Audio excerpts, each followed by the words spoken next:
اور ہم سوچتے ہیں کہ یہ جو ہمارا پروگرام آپ دیکھ رہے ہیں زیادہ سے زیادہ 25 منٹ کا ہو، زیادہ سے زیادہ تو 25 منٹ میں آپ خود اندازہ لگائیں کہ اگر میں 25 منٹ لے بھی لوں تو میں کتنی ایک اس بات کو واضح کروں گا۔ پھر بھی میں انتہائی مختصر طور پر آپ کی خدمت میں اس کا جواب دینے کی کوشش کروں گا تاکہ آپ سمجھ سکیں کہ حقیقت کیا ہے۔ میرا ایک دوست ہے، دلاور خان اس کا نام ہے، اور شروع میں اس نے یہ سوال مجھ سے کیا تھا، اور واقعی اس کے ذہن میں یہ سوال تھا، اور میں نے اس کو جب یہ جواب دیا تو جیسا آپ اس جواب کے بعد سیٹسفائیڈ ہو جائیں گے، دلاور خان بھی سیٹسفائیڈ ہوا۔ میں نے اس کو کہا کہ بھائی یہ جو قرآن حکیم کہتا ہے نا کہ اللہ خود بھی کسی سے پیدا نہیں ہوا اور اللہ سے بھی کوئی پیدا نہیں ہوا، یہ اس پیدائش کی بات ہے جو میری پیدائش ہوئی اور آپ کی پیدائش ہوئی اور دلاور خان کی پیدائش ہوئی تھی۔ یعنی امی اور ابا سے ہم پیدا ہوئے ہیں، کدھروں پٹ کے سانو نہیں سی لیندا انہوں نے، ہے نا۔ ہم جو امی اور ابا کے ہیں، ہماری بات ہو رہی ہے کہ جس طرح ہم اپنی اما اور ابا سے پیدا ہوئے، حضور المسیح اس طرح سے نہیں پیدا ہوئے تھے۔ یسوع مسیح کی پیدائش ویسی نہیں تھی، وہ بالکل منفرد تھی، کیونکہ پروردگار نے اپنے پاک روح کے وسیلہ سے مریم صدیقہ کو یہ نوید، یہ معجزہ، یہ خوشخبری سنائی حضرت جبرائیل علیہ السلام کے وسیلہ سے کہ تو امید سے ہوگی اور تو ایک بیٹے کو جنم دے گی، اور یہ معجزانہ طور پر تھا، اس میں کسی مرد کا کوئی رول نہیں تھا۔ آپ جو یہ پروگرام دیکھ رہے ہیں آپ کی پیدائش میں، اور میں یہ جو پروگرام کر رہا ہوں میری پیدائش میں، مرد اور عورت یعنی ہماری ماں اور ہمارے باپ کا کردار تھا، لیکن حضور المسیح کی ولادت میں، ان کی پیدائش میں کسی مرد کا کوئی رول نہیں تھا۔ آپ بھی متفق ہیں اس بات سے، میں بھی متفق ہوں، اہل کتاب اس بات پر متفق ہے۔ جہاں پر سورہ اخلاص میں ہے کہ نہ وہ خود پیدا ہوا کسی سے، نہ اس سے کوئی پیدا ہوا، تو چونکہ اس کے پیچھے جو کنسپٹ ہے وہ ویسی ہی پیدائش ہے جیسے میری ہوئی یا ہمارے بچوں کی ہوئی، کہ شاید ہم یہ کہتے ہیں کہ اللہ تعالی سے جسمانی طور پر حضور المسیح پیدا ہوئے حضرت مریم کے وسیلہ سے، تو اگر ایسی ہی سوچ ہے تو ہم اس طرح سے بالکل بھی اس بات کو قبول نہیں کرتے۔ اور میں ساتھ ساتھ یہ کہتا چلوں، جب قرآن حکیم یہ کہتا ہے کہ اس سے کوئی پیدا نہیں ہوا اور وہ خود کسی سے پیدا نہیں ہوا، تو چونکہ یہ فزیکلی برتھ کی بات ہے، میں قرآن حکیم کی اس آیت کے ساتھ بالکل متفق ہوں، حیران نہ ہوئیے گا۔ اور متفق یہ کہ اللہ تعالی سے جسمانی طور پر نہ کوئی پیدا ہوا اور نہ اللہ تعالی خود کسی سے پیدا ہوا، وہ روح ہے، اور روح کو نہ شوہر کی ضرورت ہے نہ بیوی کی ضرورت ہے، اس کو اولاد کی ضرورت نہیں ہے۔ یہ فزیکلی بات ہے جو سورہ اخلاص کی آپ کر رہے ہیں، اور میں اس آیت کے ساتھ بالکل متفق ہوں کہ حضور المسیح جسمانی طور پر اللہ تعالیٰ سے نہیں پیدا ہوئے، یہ تو کفر ہے، ہم اس بات کو قطعی طور پر یوں قبول نہیں کرتے۔ لہذا ایک بات تو ابھی آپ کی سمجھ میں آ گئی ہے کہ ہم اس آیت کے مطابق جو قرآن حکیم کی ہے، حضور المسیح کو، مسیح ابن مریم کو یا حضرت عیسیٰ المسیح کو جسمانی طور پر اللہ تعالیٰ کا خدا کا بیٹا نہیں کہتے، ہم روحانی طور پر کہتے ہیں۔ اب روحانی طور سے کیا مراد ہے؟ فرض کریں آپ میرے گھر آتے ہیں اور میری ایک بیٹی ہے، ایک بیٹا بھی ہے، اور آپ بڑے ہیں، شاید میری عمر کے ہوں، اور جب آپ ہمارے گھر آتے ہیں اور آ کر میری بیٹی کو اور میرے بیٹے کو آپ مخاطب ہوتے ہیں اور ان کے سر پر ہاتھ رکھتے ہیں اور ہاتھ رکھ کر کہتے ہیں بیٹا کیسے ہو، بیٹا تم کیسے ہو؟ کیا کہا آپ نے؟ بیٹا تم کیسی ہو، بیٹا تم کیسے ہو؟ ویسے اگر قانون کے اعتبار سے دیکھا جائے، اصول کے اعتبار سے دیکھا جائے، تو آپ کون ہوتے ہیں میری بیٹی کو یا میرے بیٹے کو بیٹا کہنے والے؟ آپ کون ہوتے ہیں؟ آپ کا کوئی حق نہیں بنتا کہ میری بیٹی کو اپنی بیٹی کہے اور میرے بیٹے کو اپنا بیٹا کہے۔ میری بیوی ہے، اور مجھ سے اور میری بیوی سے یہ بچے پیدا ہوئے، اس لیے یہ میرے ہیں۔ آپ کا کوئی حق نہیں بنتا فزیکلی کہ آپ کہیں کہ یہ بیٹی اور یہ بیٹا ہے۔ لیکن ہم کیوں برداشت کر رہے ہوتے ہیں؟ مذہب کی بات نہیں ہے، بھلے آپ مسیحی ہیں یا ہندو ہیں یا مسلمان ہیں یا سردار جی ہیں، مجھے اس سے کوئی پرواہ نہیں ہے۔ اگر میں آپ کے گھر آتا ہوں، آپ کے بچوں کو آ کر کہتا ہوں بیٹا کیسے ہو، تو اگر جسمانی طور پر دیکھا جائے تو میرا کوئی حق نہیں بنتا کہ اس کو بیٹا کہوں۔ لیکن پتہ ہے میں کیوں کہہ رہا ہوں ان کو بیٹا؟ آپ بھی سمجھتے ہیں اور میں بھی سمجھتا ہوں۔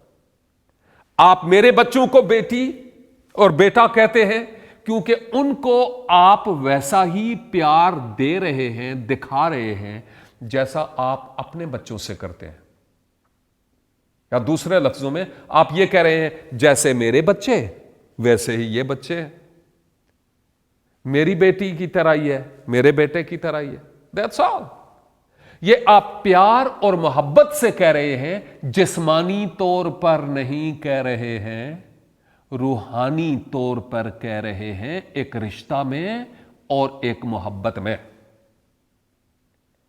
جو آیت میں نے آپ کی خدمت میں تلاوت کی انجیل پاک میں، وہاں پر اللہ تعالیٰ خود سیدنا حضور المسیح کی بابت فرماتے ہیں کہ یہ میرا پیارا بیٹا ہے جس سے میں خوش ہوں۔ تو غور سے سنیے گا کہ یہ جتنے بھی مسیحی ہیں نا، کرسچن لوگ، بھلے انگلینڈ میں ہیں، ساری دنیا میں جہاں کہیں ہیں، سارے کرسچن لوگ یہ کہنا شروع کر دیں کہ حضور المسیح خدا کا بیٹا نہیں ہے۔ سارے مسلمان کہنا شروع کر دیں کہ حضور المسیح خدا کا بیٹا نہیں ہے۔ ہر مذہب کا شخص، ہر شخص یہ کہنا شروع کر دے کہ حضور المسیح خدا کا بیٹا نہیں ہے، تو کرے نا انکار۔ جب اللہ تعالیٰ خود کہتا ہے کہ یہ میرا پیارا بیٹا ہے، یہ میرا پیارا بیٹا ہے، اللہ تعالیٰ خود کہتا ہے، تو جب وہ خود کہہ دیتا ہے تو ساری دنیا انکار کرے تو کرے نا، او دی صحت تے کی اثر پڑے گا؟ کیا خیال ہے آپ کا؟ اس کی صحت پر کوئی اثر پڑے گا؟ میں نہیں سمجھتا۔ اگر آپ انکار کریں گے تو اس کی صحت پر کوئی اثر نہیں پڑے گا، اور آپ انکار کرتے ہیں تو اس کے پیچھے کیا ریزن ہے؟ ایک تو یہ ہے کہ سوچ جسمانی ہے، اور دوسری بات یہ ہے کہ شاید پروردگار عالم نے جن نبیوں کو شاید آپ مانتے ہیں ان میں سے کسی کو بیٹا کہا نہیں، تو اس لیے کوئی صفی اللہ ہے، کوئی خلیل اللہ ہے، کوئی ذبیح اللہ ہے، کوئی کلیم اللہ ہے، کوئی رسول اللہ ہے۔ میں عزت سے کہہ رہا ہوں، بڑے احترام اور پیار سے کہہ رہا ہوں۔ لیکن دوسری طرف روح اللہ اور کلمت اللہ اور بیٹا کسی اور کی بابت نہیں کہا گیا، صرف اور صرف سیدنا حضور المسیح مسیح ابن مریم کی بابت کہا گیا ہے۔ تو جب اللہ تعالی رب العالمین خود یہ کہہ دیتے ہیں کہ تو میرا پیارا بیٹا ہے، تو ساری دنیا انکار کرے تو کرے، ان کی صحت پر کوئی اثر نہیں پڑے گا۔ میں اس لیے ان کو خدا کا بیٹا مانتا ہوں، جسمانی طور پر نہیں، روحانی طور پر، کیونکہ پہلے اس نے خود کہا کہ تو میرا پیارا بیٹا ہے۔ اگر وہ نہ کہتا تو میں کون ہوتا ہوں کہ اپنی طرف سے کوئی تعلیم گھڑ لیتا؟ تو چونکہ اس نے کہا، اس لیے میں یہ کہتا ہوں کہ وہ ابن خدا ہے۔ اور ساتھ ہی ساتھ دنیا میں بہت ساری مثالیں ہیں اس حقیقت کو سمجھنے کے لیے کہ میں اور آپ صحیح طور پر اس تعلیم کو سمجھ پائیں اور جان پائیں کہ یہاں جب ہم بیٹے کی بات کرتے ہیں تو اس سے کیا مراد ہے۔ میں پاکستان سے ہوں، اور پاکستان میں کیا ہوتا ہے، ہم محترمہ فاطمہ جناح کی بابت کیا کہتے ہیں؟ کیا یہ نہیں کہتے کہ وہ مادر ملت ہے؟ مادر ملت، قوم کی ماں۔ قوم کی ماں کیا مطلب ہے؟ جتنے بھی پاکستانی ہیں وہ فاطمہ جناح سے پیدا ہوئے ہیں اس لیے کہ وہ قوم کی ماں ہے؟ نہیں نہیں نہیں نہیں، یہ بات نہیں ہے۔ وہ ان پائونیئرز میں سے تھیں جنہوں نے پاکستان کو دنیا کے نقشے پر لانے کے لیے کاوشیں کی ہیں، اس لیے فاطمہ جناح کو مادر ملت کہا گیا۔ اور اس کے ساتھ ساتھ کیا آپ نے دیکھا کئی مرتبہ ہوتا ہے ابن سبیل کا وقت آیا ہے، کل کے الفاظ آئے ہیں، راہ کا بیٹا ابو بکر کے نام آیا ہے۔ ترجمہ دیکھیے گا کیا ہے، ابو ہریرہ کا لفظ آیا ہے، ترجمہ آپ دیکھیے کہ کیا ہے، کیا مطلب ہے اس کا۔ اس کے ساتھ ساتھ خواتین جنت کا ذکر آیا ہے، امہات المومنین، کیا مطلب ہے اس کا؟ یا اس کے علاوہ ام الکتاب کا ذکر آیا ہے۔ میں نہیں سمجھتا یہ جتنی بھی اصطلاح ہیں ان اصطلاحات کے معنی جسمانی ہیں، میں نہیں سمجھتا، اور آپ بھی میرے ساتھ متفق ہیں کہ یہ جسمانی اصطلاحات نہیں ہے۔ اور یہاں تک کہ جب دنیا سے حاجی یعنی حجاج کرام سعودی عربیہ مکہ مدینہ میں حج کے فرائض سر انجام دینے کے لیے جاتے ہیں تو اخبارات کی شاہ سرخیوں میں، ٹیلی ویژن پر، ایون ریڈیو پر ہم یہ لکھی ہوئی دیکھتے ہیں، کانوں سے سنتے ہیں، آنکھوں سے دیکھتے ہیں خبریں، شاہ سرخی، اور وہ یہ کہ اس سال اتنے لاکھ فرزندان توحید نے فریضہ حج ادا کیا۔ کیا؟ ایک دفعہ پھر کہوں گا، آپ کا دھیان کہیں اور تھا، اور وہ یہ کہ اس سال اتنے لاکھ فرزندان توحید نے فریضہ حج ادا کیا۔ کیا مطلب ہے اس کا؟ کیا یہ کفر نہیں ہے؟ شاید آپ کہیں، لیکن اصل میں یہ جسمانی معنی تو نہیں نہ لیے جاتے، یہ روحانی معنی دیے جاتے ہیں۔ فرزند فارسی کا لفظ ہے جس کے معنی بیٹا کے ہیں۔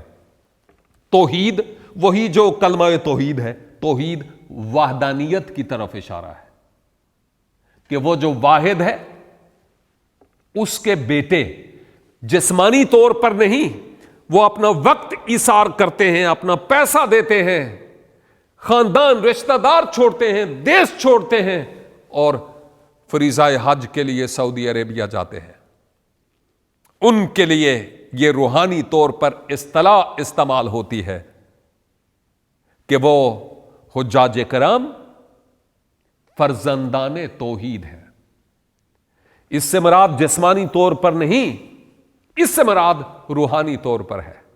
اگر یہ باتیں ہمیں سمجھ آتی ہیں کہ جسمانی طور پر نہیں، روحانی طور پر ہے، تو پھر مسیح ابن مریم کے بارے میں سمجھنے سے کون سی چیز ہے جو ہمیں روکتی ہے کہ ہم نہ مانیں کہ وہ ابن خدا ہے؟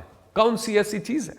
اور میں سوچتا ہوں یہ تعصب ہے، اور اس کے پیچھے ہمارے کند ذہن ہے اور لکیر کا فقیر ہونا ہے۔ اور میرے عزیزوں، آپ کے فیوچر، آپ کے مستقبل کا دار و مدار کسی پادری، کسی ملا، کسی عالم پر نہیں ہے۔ آپ خود فیصلہ کریں کہ حقیقت کیا ہے، اور اس حقیقت اور سچائی کے پیرو ہو چلیں، اور ہم اس حقیقت اور سچائی کے جاننے میں آپ کی ہر ممکن طریقہ سے مدد کرنے کے لیے تیار ہوں گے۔ لہذا میں آپ کی خدمت میں حرف آخر کے طور پر یہی بات کہہ رہا ہوں کہ حضور المسیح جسمانی اعتبار سے نہیں بلکہ روحانی اعتبار سے ابن خدا یعنی خدا کے بیٹے ہیں۔ قرآن حکیم والی آیت کے ساتھ میں متفق ہوں کہ اللہ تعالیٰ سے جسمانی طور پر کوئی نہیں پیدا ہوا، اور نہ ہی وہ خود کسی سے پیدا ہوا، اور بالکل اسی طرح سے ہم جو مسیحی ہیں ہم بھی یہی کہتے ہیں کہ اللہ تعالیٰ سے جسمانی طور پر حضور المسیح پیدا نہیں ہوئے۔ یہ روحانی پیدائش کی بات ہے، روحانی طور پر بات ہے، اللہ تعالیٰ سے کلمہ کے نکلنے کی بات ہے، جو کلمہ جسم اختیار کر کے اس دنیا میں آیا۔ اور امید ہے کہ آج جب اس سوال پر، جو اہم ترین سوال ہے، تھوڑی سی روشنی ڈالی گئی، تو امید واسق ہے کہ بہت ساری کنفیوژنز، بہت ساری الجھنیں دور ہو گئی ہوں گی۔ اور وقت کی ان گھڑیوں کو مد نظر رکھتے ہوئے میں آپ سے کہوں گا کہ آپ ہماری ویب سائٹس پر جو اسکرین پر آپ کو نظر آ رہی ہیں ان پر جائیں، ای میلز لکھیں، سوال ہوں تو وہ سوال کریں، ہماری فیس بک پہ جائیں، اور آپ کو بہت کچھ مٹیریل مل سکتا ہے تاکہ آپ کی یہ الجھنیں اور زیادہ دور ہو سکیں۔ ہم کسی مذہب کی تبلیغ نہیں کر رہے ہیں، ہم کنفیوژنز کا ازالہ چاہتے ہیں کہ ہم مل کر بیٹھیں، نہ صرف زمین پر بلکہ آسمان پر بھی۔ پروردگار عالم میری اور آپ کی سوچوں کو وسیع کرے اور ہماری عقلوں کو کھولے، دلوں کو کھولے، سوچوں کو کھولے، تاکہ ہم اور بہتر طریقہ سے اس کے کلام کی ان خوبصورت حقائق کو جان سکیں اور پہچان سکیں۔ خداوند خدا آپ کو اپنی برکات سے نوازے۔ Thank you very much.